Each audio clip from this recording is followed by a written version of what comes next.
رب العالمین کا حبیب ارشاد فرما رہا ہے کہ میں اللہ رب العالمین کی بارگاہ میں ایک نور کا حالہ بن کر رب العالمین کی ذات کے گرد طواف کرنے لگا۔ اب اگر کوئی یہ کہے کہ کوئی نبی کے متعلق گفتگو کرے، امتی ہونے کا دعویٰ بھی کرے، اور معاذ اللہ بات یہاں سے شروع کرے کہ جس کا نام محمد ہے وہ کسی چیز کا مالک نہیں، انہیں دیوار کے پیچھے کا علم نہیں، اتنا علم تو معاذ اللہ جانوروں کو بھی ہے وغیرہ وغیرہ، تو پھر ایسے ایمان کو رب العالمین کو قطعاً ضرورت نہیں ہے۔ میرے آقا سید عالم صلی اللہ تعالی علیہ وآلہ وسلم، جن کے لیے رب العالمین خود پیار بھرے انداز میں فرما رہا ہے کہ وَعَلَّمَكَ مَا لَمْ تَكُنْ تَعْلَمْ، ہم نے آپ کو وہ سکھایا جو آپ نہیں جانتے تھے۔ اب رب العالمین نے کیا سکھایا؟ ہم دیکھتے ہیں کہ میرے کریم آقا صلی اللہ تعالی علیہ وآلہ وسلم اپنی سواری پر سوار ہو کر ایک راستے سے گزر رہے ہیں،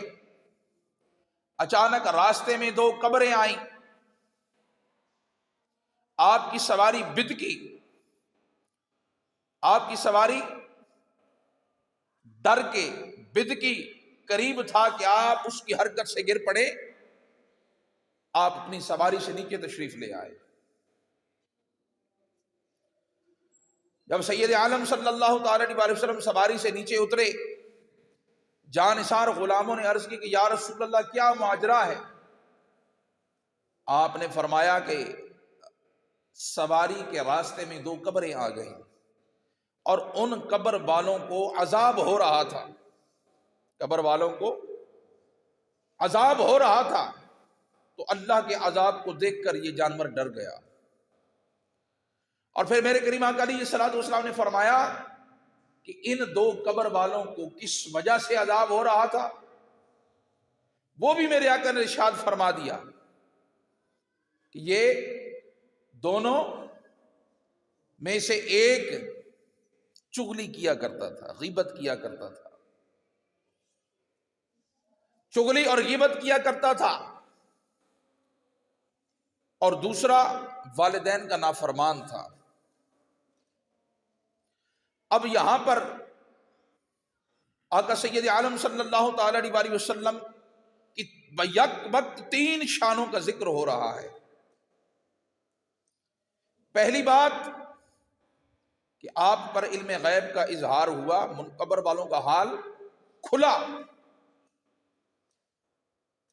کہ قبر میں عذاب ہو رہا ہے۔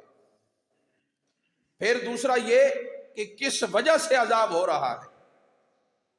دوسرا یہ کس وجہ سے عذاب ہو رہا ہے۔ پھر آپ نے اپنے دستے کرم سے قریبی کھجور کے ایک درخت سے ٹہنی توڑی، اس کے دو حصے کیے اور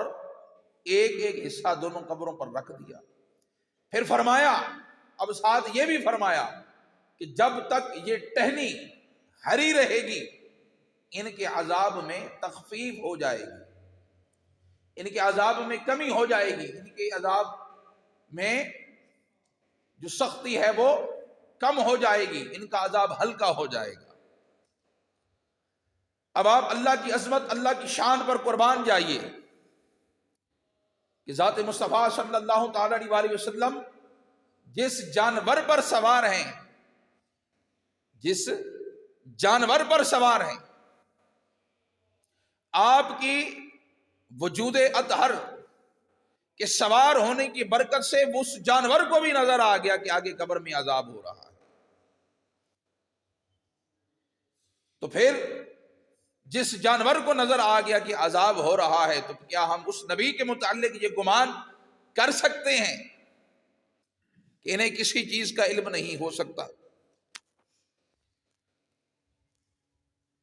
ہمارے آقا سید عالم صلی اللہ تعالی علیہ وآلہ وسلم کے لیے جب رب العالمین فرما رہا ہے کہ ہم نے آپ کو وہ کچھ سکھایا، اللہ رب العالمین نے کتنے علوم اور علوم کے خزانے اپنے حبیب کو عطا فرمائے، اس کا کوئی اندازہ بھی نہیں کر سکتا۔ اور پھر قیامت تک جتنے علوم اس دنیا میں پڑھے پڑھاتے جائیں رہیں گے، گردش کرتے رہیں گے، وہ تمام علوم در مصطفیٰ کی خیرات ہیں۔ رب العالمین فرماتا ہے کہ جب اپنے حبیب کو میں علم عطا کر چکا اور دنیا والے اس علم کے نظارے دیکھیں گے، مصطفیٰ کی ذات میں ظہور ہونے والا معجزہ دیکھ کر ان کی رسالت کو مانیں گے، میری وحدانیت کو مانیں گے۔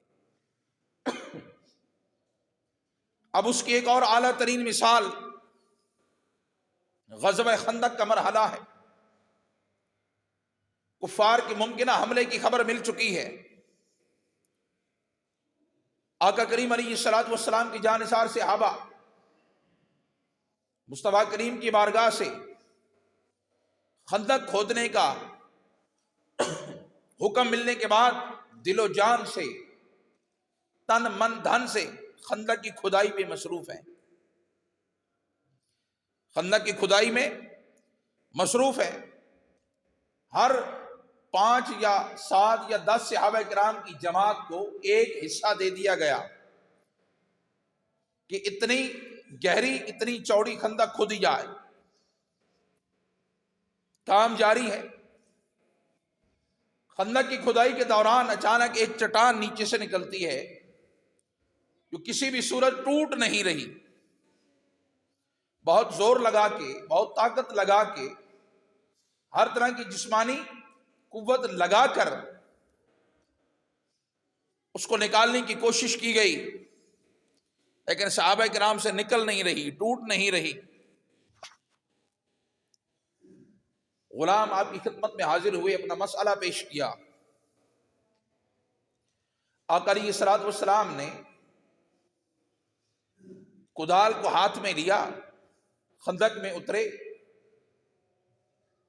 اور اللہ کا نام لے کر ایک ضرب لگائی۔ اللہ کا نام لے کر ایک ضرب لگائی تو اس کا ایک حصہ ٹوٹ کر ایک طرف جا گرا۔ تو مسلمانوں نے اللہ اکبر کا نعرہ لگایا۔ تو میرے آقا سید عالم صلی اللہ تعالی علیہ وسلم نے فرمایا کہ رب العالمین نے مجھے شام کے خزانے عطا فرما دیے۔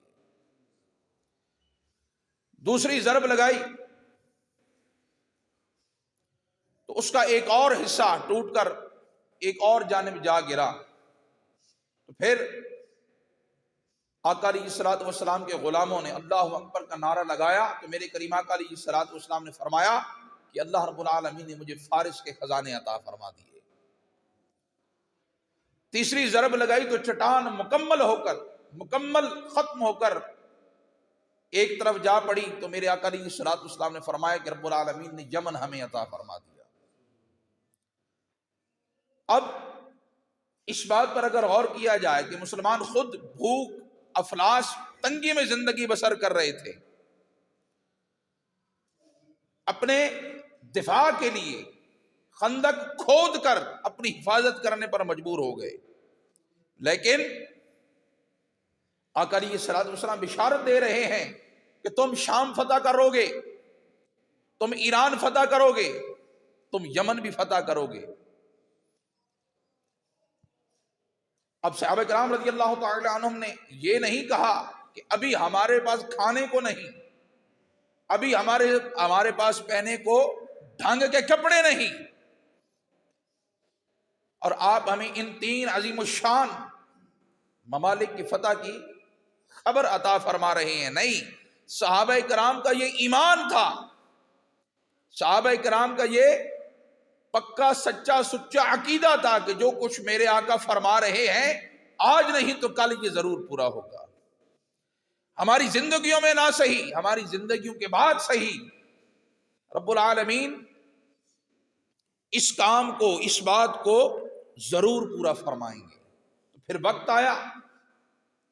کہ جب شام فتح ہوا، یمن فتح ہوا، جب فاروق اعظم کے دور میں ایران فتح ہوا، ایران کے فتح ہوتے ہی جب آتش پرستی کا اختتام ہوا، جب آتش پرستی کا اختتام ہوا اور آقا علیہ الصلوۃ والسلام کی بشارت کا مکمل ظہور ہوا، تو مصطفیٰ کریم کے وہ غلام جنہوں نے غزوہ خندق کے موقع پر اس بشارت کو اپنے کانوں سے سنا تھا، یقیناً ان کے ایمان میں ہزارہا کروڑہا گنا اور اضافہ ہوا ہوگا۔ تو یہ اللہ رب العالمین اپنے حبیب کی شان کو ظاہر فرماتا ہے کہ ہم اپنے حبیب کو اپنی بارگاہ سے علوم و معارف کے وہ خزانے عطا کر چکے ہیں کہ دنیا والوں، رہتی دنیا تک تم ان حقائق کا، ان معارف کا، ان علوم و اسرارات کا احاطہ نہیں کر سکتے۔ اس لیے میرے حبیب کی اس شان کو ایمان کے ساتھ ماننا اور ایمان کے ساتھ مان کر پھر اپنے ایمان کی سلامتی کی دعا ماننا، سلامتی کی دعا مانگنا، تاکہ تم شک میں پڑ کے اپنے آپ کو ایمان سے محروم نہ کر لینا۔ اس لیے جب رب العالمین وَعَلَّمَكَ مَا لَمْ تَكُن تَعْلَمْ کا فرمان فرما رہا ہوگا، اس وقت حبیب کی سینہ اطہر میں کتنے علوم انڈیل رہا ہوگا، یہ دینے والا رب جانتا ہے یا لینے والی ذات مصطفیٰ جانتی ہے۔ وَعَلَّمَكَ مَا لَمْ تَكُن تَعْلَمْ کے اس فرمان پر آپ جب بھی رکیں گے، غور کریں گے، قرآن کو پڑھیں گے، تو اس آیت کا ایک ایک حرف آپ کو علوم مصطفیٰ کی معرفت عطا کرے گا، اور اللہ جو اپنے حبیب سے محبت فرماتا ہے اس محبت کی جھلک نظر آئے گی۔ اور جو بات میں نے ابتدا میں عرض کی کہ ہر شخص کا انداز گفتگو، اس کی بات کرنے کا سلیقہ الگ ہوتا ہے، تو اس بات میں، اس انداز میں، اس کلام میں رب العالمین کا وہ انداز گفتگو بھی آپ کو نظر آئے گا جو وہ اپنے حبیب سے فرما رہا ہے۔ اس لیے جب قرآن پڑھیں، جب قرآن کو پڑھیں تو آپ یہ سمجھیں، یہ تصور کریں، اپنے اوپر یہ کیفیت وارد کریں کہ یہ اللہ رب العالمین کا وہ کلام ہے جو رب العالمین اپنے محبوب سے فرما رہا ہے، اور رب العالمین کا حبیب اپنے وہ دور نزدیک کے سننے والے کانوں سے اللہ رب العالمین کا کلام سماعت فرما رہا ہے، اپنے سینے میں جمع فرما رہا ہے، اور اس سینے کی خیرات پوری دنیا میں بانٹ رہا ہے۔ رب العالمین ہم سب کو صحیح معنوں میں ذات مصطفیٰ صلی اللہ تعالی علیہ وسلم کے متعلق اپنے ایمان کو مضبوط سے مضبوط تر کرنے کی توفیق عطا فرمائے۔ وما علینا الا البلاغ۔